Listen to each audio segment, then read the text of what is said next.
Hello friends, कैसे हैं आप सभी लोग। प्रकाश क्लासेस में आपका बहुत बहुत स्वागत है और उम्मीद करता हूं बहुत ही अच्छे होंगे। आज हम लोग इस वीडियो में बात करेंगे Uttar Pradesh power corporation limited, जिसमें एक वैकेंसी आई हुई है तकनीशियन विद्युत की। समूह गा की भर्ती है और इस भर्ती में क्या योग्यता है, कौन कौन कैंडिडेट इसमें आवेदन कर सकता है, इसका क्राइटेरिया क्या है, आयु सीमा क्या है इसकी और कब इसका एग्ज़ाम होगा, इन सारी चीज़ों की डिटेल हम इसी वीडियो में पाएंगे और सब चीज़ों को पॉइंट टू पॉइंट समझेंगे। लेकिन वीडियो के अंत तक जरूर बने रहिएगा। जो भी साथी पहली बार हमारे चैनल पर आए हैं वो चैनल को सब्सक्राइब तब करें जब उन्हें सारी चीज़ें क्लियरली समझ में आ जाएं। ठीक है, चलिए शुरुआत करते हैं हम सभी लोग। देखिए, Uttar Pradesh power corporation limited UPPCL जो है, इसमें एक वैकेंसी आई हुई है जिसके पद का नाम है तकनीशियन विद्युत। ठीक है, ये समूह गा की एक वैकेंसी है, जैसा कि मैंने अभी आपको बताया था। समूह गा में तकनीशियन विद्युत की वैकेंसी है और इसका जो वेतन रहता है, वेतन की बात करें तो 7वें वेतन आयोग के अनुसार इसका जो न्यूनतम वेतन है वो 27,200 रुपये है। ठीक है, न्यूनतम स्तर से, यानी कि आपकी जो शुरुआत होगी वो 27,200 रुपये से होगी और साथ में इसके अन्य भत्ते भी हैं। जो भी इसमें भत्ते लगेगा, टीएडीए है, ठीक है, मेडिकल है, अन्य जो भी भत्ते आते हैं वो भत्ते लगेंगे। तो 27,200 न्यूनतम स्तर से है और अन्य जो भत्ते इसमें लगेंगे तो 4-5 हज़ार रुपये तक और बढ़ सकता है, यानी कि 30,000 से 35,000 के समथिंग आपका वेतन जाएगा। तो सैलरी भी बहुत कम नहीं है, लगभग एवरेज है देखा जाए तो। योग्यता की बात करें, योग्यता कौन कौन कैंडिडेट इस वैकेंसी के लिए आवेदन कर सकता है। ठीक है, इसके लिए आपका 10th पास होना जरूरी है। ठीक है, लेकिन गणित विज्ञान के साथ, जो भी साथी गणित विज्ञान के साथ हाई स्कूल पास किए हैं वो लोग इसमें आवेदन करने के योग्य हैं। साथ में आपने ITI भी कर रखी हो। अगर ITI के लिए उन्होंने एक ट्रेड्स दे रखी है, इसमें कौन सी ट्रेड से हो, इलेक्ट्रीशियन से आपने ITI कर रखी है तब भी आप आवेदन कर सकते हैं, इलेक्ट्रिकल से कर रखा है तब भी आप कर सकते हैं, या फिर इलेक्ट्रिकल कौशल विकास योजना के तहत जो ITI होती है वो आपने कर रखा है तब भी आप इसमें आवेदन कर सकते हैं। ठीक है, इन तीनों में से कोई भी एक आपके पास सर्टिफिकेट होना चाहिए, चाहे वो सर्टिफिकेट NCVT से हो और चाहे वो SCVT से हो, लेकिन शर्त है कि 2 वर्षीय प्रमाण पत्र होना अनिवार्य है। और जब आप ITI करेंगे तो 2 वर्षीय प्रमाण पत्र आपके पास होगा, अगर हाई स्कूल के बाद किया है तो। ठीक है, तो योग्यता हाई स्कूल हो गई गणित विज्ञान के साथ में ITI, 2 वर्षीय डिप्लोमा NCVT या SCVT किसी एक से भी होना चाहिए। ठीक है, आयु की बात करें, आयु सीमा की, तो जिन अभ्यर्थियों की आयु जो है 1/1/2022 यानी कि 1 जनवरी 2022 को 18 से 40 वर्ष के बीच में है, यानी कि मिनिमम 18 वर्ष और मैक्सिमम 40 वर्ष है, तो आप लोग इसमें आवेदन करने के लिए एलिजिबल हैं। ठीक है, लेकिन इन्होंने एक और चीज़ दे रखी है कि OBC, SC, ST और DFF यानी कि डिपेंडेंट ऑफ फ्रीडम फाइटर। ठीक है, तो जो स्वतंत्रता सेनानियों पर आश्रित हैं या SC, ST या OBC किसी एक कैटेगरी से बिलोंग करते हैं, तो आपके लिए 5 वर्ष की इसमें आयु सीमा में छूट भी दे रखी है इन्होंने, कि आप अगर 18 से, मिनिमम जो 18 है वो तो रहेगा ही रहेगा, और जो मैक्सिमम 40 साल पार कर चुके हैं उनके लिए 5 वर्ष की छूट भी दे रखी है आयु में, यानी कि आप 45 वर्ष तक आवेदन कर सकते हैं। ठीक है, आरक्षण इसमें क्या रहेगा, जितनी भी वैकेंसी होंगी उन वैकेंसी के सापेक्ष जो भूतपूर्व सैनिक हैं उनके लिए 5% आरक्षण है, यानी कि 5% वैकेंसी उनके लिए रिजर्व रखी जाएंगी, उनकी कट ऑफ उन्हीं वैकेंसी में बनेगी। ठीक है, और डिपेंडेंट ऑन फ्रीडम फाइटर के हैं जो उनके लिए 2% आरक्षण है, यानी कि वैकेंसी के सापेक्ष 2% आरक्षण के अनुसार उनकी कट ऑफ बनेगी। ठीक है, पदों की संख्या की बात करें, पद इसमें बहुत कम नहीं है, देखा जाए तो एवरेज है, बहुत अधिक भी नहीं है लेकिन एवरेज है। पदों की संख्या जो इसमें दे रखी है वो 891 पद हैं। ठीक है, 891 891, जिसमें अनारक्षित वर्ग के 357 पद हैं, जो अनरिजर्व्ड है यानी कि जो सामान्य वर्ग के अभ्यर्थी हैं उनके लिए 357 पद हैं, OBC के लिए 241 पद हैं, SC के लिए 187 पद हैं और ST के लिए 17 पद दे रखे हैं। EWS यानी कि आर्थिक रूप से जो कमज़ोर हैं, आर्थिक रूप से कमज़ोर हैं और आरक्षित वाले हैं, उनके लिए 89 पद यानी कि 89 पद रखे गए हैं, और ओवरऑल जो कितने हो गए 891 पद। ठीक है, तो पदों की संख्या 891 है, और जो भी जिस कैटेगरी में आते हैं, ठीक है, आप लोग अच्छी फाइट करेंगे तो अनारक्षित में भी पहुंच सकते हैं। ठीक है, ऐसी कोई भी समस्या इसमें नहीं आएगी। एग्ज़ाम जो है आपका किस तरीके से होगा, इसकी जो भी परीक्षा होगी वो ऑनलाइन मोड में होगी, यानी कि computer based exam, CBT computer based exam होगा। एक या एक से अधिक शिफ्ट में भी हो सकता है, ये अभ्यर्थियों की संख्या पर डिपेंड करता है।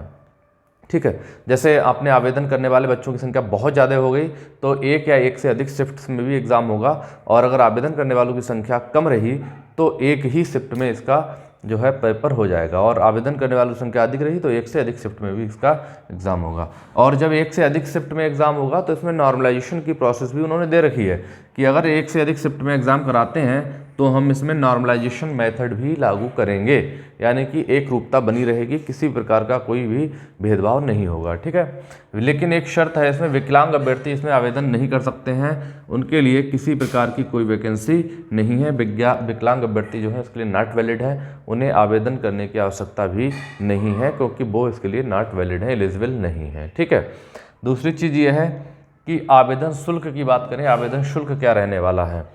इस परीक्षा के लिए आवेदन शुल्क जो SC/ST कैंडिडेट हैं उनके लिए 826 रुपये पे करने हैं, और अन्य सभी चाहे वो किसी भी वर्ग के हों, ठीक है, किसी भी वर्ग के OBC हों या फिर जनरल के हों या फिर अन्य किसी श्रेणी में आते हों, ठीक है, SC/ST के अलावा अन्य किसी भी श्रेणी में आ रहे हैं, चाहे महिला वर्ग हो, तो उनके लिए 1180 रुपये फीस पे करनी है। ठीक है, हाँ, एक चीज़ और है, जो कुछ बच्चे हमारे पूछते हैं अदर स्टेट वाले किसमें काउंट होंगे, अदर स्टेट वाले आवेदन कर सकते हैं नहीं कर सकते हैं। अदर स्टेट वाले आवेदन बिल्कुल कर सकते हैं, लेकिन वो अनारक्षित श्रेणी में काउंट किए जाएंगे, यानी कि अनरिजर्व्ड में काउंट किए जाएंगे जो भी अदर स्टेट के कैंडिडेट होंगे वो। ठीक, दूसरी चीज़ ये है कि आपका जाति और निवास प्रमाण पत्र, इसकी भी इसमें एक बाध्यता दे रखी है कि आपका जाति प्रमाण पत्र कब का होना चाहिए। तो जाति प्रमाण पत्र के लिए बाध्यता ये है कि 31/3/2022, ठीक, 31 मार्च, 3 का मतलब हो गया मार्च, 31 मार्च 2022 के बाद का यदि जाति प्रमाण पत्र है आपके पास तभी वैलिड होगा, और इससे पहले वाला वैलिड नहीं होगा। तो अगर जाति प्रमाण पत्र 31/3/2022 का नहीं है तो इसके बाद का आप बनवा लीजिए, उसके बाद आवेदन कर दीजिए। ठीक है, और निवास प्रमाण पत्र 31/3/2019 के बाद का होना चाहिए। तो ये सारी चीज़ें आपको ध्यान रखनी है। निवास प्रमाण पत्र अगर 2019 के बाद का नहीं है तो उसे भी बनवा लीजिए, यानी कि जो बाध्यता दी रही है जाति और निवास की, तो जाति के लिए मार्च 2022 के बाद का होना चाहिए, निवास जो है मार्च 2019 के बाद का होना चाहिए। दोनों चीज़ें आपको बहुत अच्छी तरह से ध्यान रखनी है। ठीक है, जो परीक्षा केंद्र हैं आपके, परीक्षा केंद्र की बात करें तो परीक्षा केंद्र आपके जो लखनऊ, वाराणसी, मेरठ, आगरा और कानपुर, ठीक है, ये 5 जनपद इन्होंने दे रखे हैं जहाँ जहाँ आपके सेंटर रहेंगे, आपका एग्ज़ाम होगा।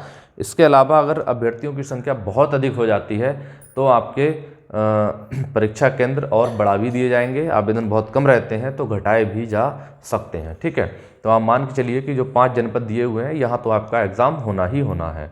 ठीक है, अब इसमें एक पॉइंट दे रखा है NOC वाला। ठीक है, NOC का मतलब है आप किसी भी सरकारी सेवा में हैं, ठीक है, या कहीं भी प्राइवेट सेवा में है। प्राइवेट सेवा का तो नहीं है, लेकिन सरकारी सेवा में कहीं भी हैं आप, केंद्र या राज्य सरकार की किसी भी सेवा में हैं और वहाँ से आप नौकरी अपनी छोड़ना चाहते हैं और पावर कॉरपोरेशन में आप नौकरी करना चाहते हैं तो वहाँ से आपको NOC लेनी पड़ेगी। ठीक है, नॉट ऑब्जेक्शन सर्टिफिकेट, कि उस विभाग को जहाँ आप अपनी नौकरी कर रहे हैं उन्हें कोई ऑब्जेक्शन है या नहीं है। ठीक है, तो वहाँ से आपको NOC लेनी पड़ेगी। और निष्कासित व्यक्ति, निष्कासित व्यक्ति से मतलब है यदि आप केंद्र या राज्य सरकार की किसी भी पद से निष्कासित किए जाते हैं, किसी भी विभाग से निष्कासित किए जाते हैं सरकार के द्वारा, ठीक है, तो आप यहाँ आवेदन करने के लिए एलिजिबल नहीं है। ठीक है, इतनी चीज़ें आप लोग समझ गए होंगे। और इसके बाद अब हम लोग बात करेंगे चयन प्रक्रिया के बारे में। इसकी चयन प्रक्रिया क्या होगी, इसका सिलेबस क्या होगा, क्या पेपर में आएगा और किस तरीके से आप शॉर्ट लिस्टेड किए जाएंगे। इसके बाद हम लोग बात करेंगे इसकी चयन प्रक्रिया की, कि इसकी चयन प्रक्रिया क्या है, किस तरीके से आपका चयन होगा। चयन प्रक्रिया जो है वो लिखित परीक्षा के आधार पर है। एक रिटन एग्ज़ाम होगा जो 2 भागों में विभाजित होगा। प्रथम भाग होगा जो आपका वो CCC स्तर का होगा, यानी कि कंप्यूटर ज्ञान, जिसमें 50 प्रश्न आने हैं, वो सिर्फ कंप्यूटर ज्ञान के होंगे। CCC का एग्ज़ाम आप लोगों ने दिया होगा, कंप्यूटर लेवल का एग्ज़ाम होता है जो CCC वाला, उसमें जिस स्तर के क्वेश्चन आते हैं उसी स्तर के 50 प्रश्न इसमें भी आएंगे, जिसमें से आपको 20 अंक लाना अनिवार्य है। ठीक है, अगर आप 50 प्रश्नों में से 20 क्वेश्चन सही कर देते हैं, ठीक है, तभी आपकी सेकंड पार्ट की कॉपी चेक होगी, अन्यथा कॉपी चेक नहीं होगी। ठीक है, लेकिन 1/2 इसमें नेगेटिव मार्किंग भी दे रखी है। नेगेटिव मार्किंग बहुत अच्छी खासी है, यानी कि रिस्क बहुत अधिक है, कोई भी क्वेश्चन गलत नहीं होना चाहिए, जो भी आया आपको बिल्कुल सही सही आना चाहिए। 50 क्वेश्चनों में 20 क्वेश्चन आपको सही सही बिल्कुल हल करने हैं, ठीक है। एक फिर इसमें द्वितीय भाग की बात करते हैं। द्वितीय भाग रिटन एग्जाम है जो आपके सिलेक्शन प्रोसेस के बेस्ड पर है, यानी कि इसी सेकंड पार्ट के आधार पर आपका सिलेक्शन होना है। और सेकंड पार्ट में भी 1/4 नेगेटिव मार्किंग उन्होंने बताई है, यानी कि फर्स्ट पार्ट जो आपका 50 प्रश्नों का होना है इसमें 1/2 नेगेटिव मार्किंग है, और जो द्वितीय भाग है इसमें 1/4 नेगेटिव मार्किंग है, ठीक है। इसमें क्या क्या आना है, 200 नंबर का पूरा पेपर होगा, 200 प्रश्न होंगे और 200 अंक का ही आपका पेपर होना है, जिसमें सामान्य अध्ययन के 20 प्रश्न होंगे 20 नंबर के, ठीक है। सामान्य अध्ययन एवं तार्किक ज्ञान, सामान्य हिंदी के 15 क्वेश्चन होंगे 15 नंबर के, और सामान्य अंग्रेजी के 15 क्वेश्चन होंगे 15 नंबर के, और लास्ट पार्ट है तकनीकी विषय ज्ञान, यानी कि जिस ट्रेड से आपने ITI कर रखी है, तकनीक जो भी आपका सब्जेक्ट रहा है वहाँ पे जो भी ट्रेड्स रही है उसके 150 प्रश्न होंगे 150 क्वेश्चन के, यानी कि टोटल प्रश्नों की संख्या हो गई 200, टोटल नंबर भी कितने हो गए 200, यानी कि 200 नंबर का आपका पेपर है जिसमें 1/4 नेगेटिव मार्किंग है और 33.5% अंक लाना इसमें भी अनिवार्य है, ठीक है। यानी कि 67 अंक, 33% 5 का मतलब हो गया 67 अंक। यदि आपके 33.5% अंक इसमें सही हो रहे हैं 1/4 नेगेटिव मार्किंग करने के बाद, तभी आप जो है पास माने जाएंगे, क्वालिफाई माने जाएंगे। उसके बाद आप कट ऑफ लगाई जाएगी, उस कट ऑफ में यदि आपका सिलेक्शन होता है तभी आप चयनित माने जाएंगे, ठीक है। ये रहेगी आपकी सिलेक्शन प्रोसेस। अब समझ लेते हैं कि आवेदन कब से स्टार्ट होंगे। आवेदन प्रारंभ होने की तिथि है 27/9/2022, यानी कि 27 सितंबर से इसके आवेदन स्टार्ट हो जाएंगे, और जो लास्ट डेट है वो 19/10 है, 19 अक्टूबर तक इसके आवेदन होंगे, ठीक है।